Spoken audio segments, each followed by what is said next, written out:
Welcome to our World of Colour viewing guide. World of Colour is Disneyland California's other nighttime spectacular. Situated over in Disney California Adventure, this incredible fountain show started back in 2010 and has gone through a number of incarnations since then, and will probably change quite a few times in the coming years.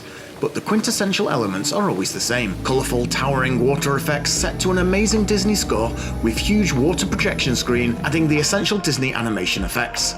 It really is a fantastic show and well worth seeing. We might even prefer it to the castle fireworks shows, but there is an element of fantasy and nostalgia that surrounds those shows that adds a little extra Disney magic that's just unbeatable. But if you are at the parks for 2 or more days, definitely try and get to a World of Colour show, as they really are something to behold. Unfortunately, Disney doesn't make getting to these shows that easy, and that's why we've put together this guide. There are 2 different times and the show runs twice a day, the first show at 9 PM and the second one at 10:15 PM, with the second show being a little bit less busy. The second show is after park close, so technically you don't need to lose any park time to watch the show, as you just remain in the park after close as the nighttime spectacular goes off. But as we will see later, this is not really the case, as to get a good viewing spot, you need to be there quite a bit before the show. And also, you may find yourself missing this show if you are doing rides right until close, as you could find yourself stuck in a queue, as rides do not close at 10 PM, only the queues, so as long as you are in a queue before 10 PM, you can still go on the ride. But remember, most rides on Pixar Pier close during the show. Also, let's take a look at the nighttime entertainment schedule currently over at Disneyland Park. We can see it is just about possible to see a Disneyland show and then head over to DCA and take in a World of Colour show. You could even see the current Paint the Night parade and the castle fireworks and just about make it over for the last World of Colour show, especially if you have a virtual queue reservation. But it's always better to arrive at your show early to make sure you get the best viewing experience. And finally, remember, World of Colour runs almost every night, whereas most of the year, castle fireworks are weekend only, so this is the perfect midweek show, as the castle projection shows are only so-so. And sometimes at quiet times, World of Colour only has 1 show, and is dropped completely during certain seasonal events, such as on Oogie Boogie nights.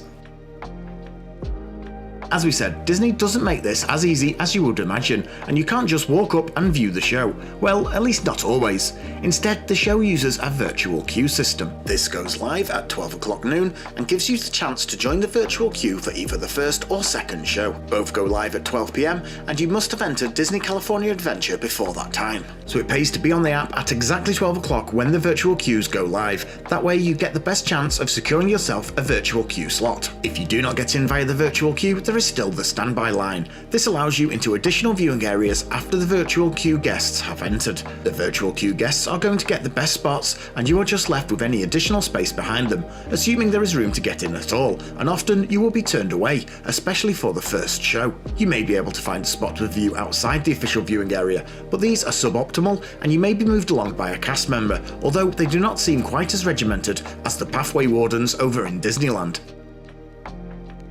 If you are successful in registering for a virtual queue spot, and you will have to be pretty fast to snag a first show virtual queue, then you can just arrive anytime before the show and be allowed into one of the 2 coloured zones, blue or yellow, as identified by the coloured lights. There is also a green zone, but this is for premium viewing access, which is achieved by booking a dining package. More on that later.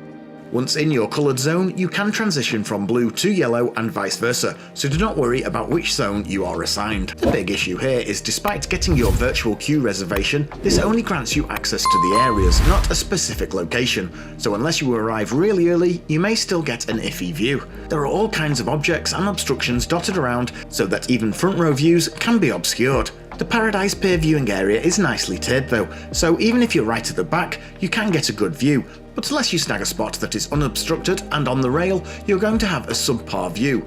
And as you can see, it gets pretty busy. Even with a virtual queue slot, to get the best views, you're going to want to arrive at least 1 hour before the show, more if it's a particularly busy time, and less still if you were there for the second show. Do not ignore these signs. Anyone in the wet zone will get wet. How wet depends on the weather, or more specifically the wind direction, but you will get pretty soggy even on a good day. When the wind is blowing from behind the fountains, you will get drenched. But even those outside the splash zone, even those right at the back, will still get a misting if the winds are strong. There is a lot of water about to be pumped skyward. But for those in the splash zones, some of the fountains will fall on you directly, so even if the wind is favourable, you're still going to get wet. And unfortunately, these areas offer the best views. The fountains offer the best views for those front and centre. The projections just work better when viewed head-on, some intensity once you get a more side-on perspective. Most of these head-on views are lost to those with dining package green access, unless you are willing to brave the wet zone down at the front. When picking your standing area, take special note of the speakers and projection units. These are out in the lake and can completely ruin your view if you are stuck right behind one.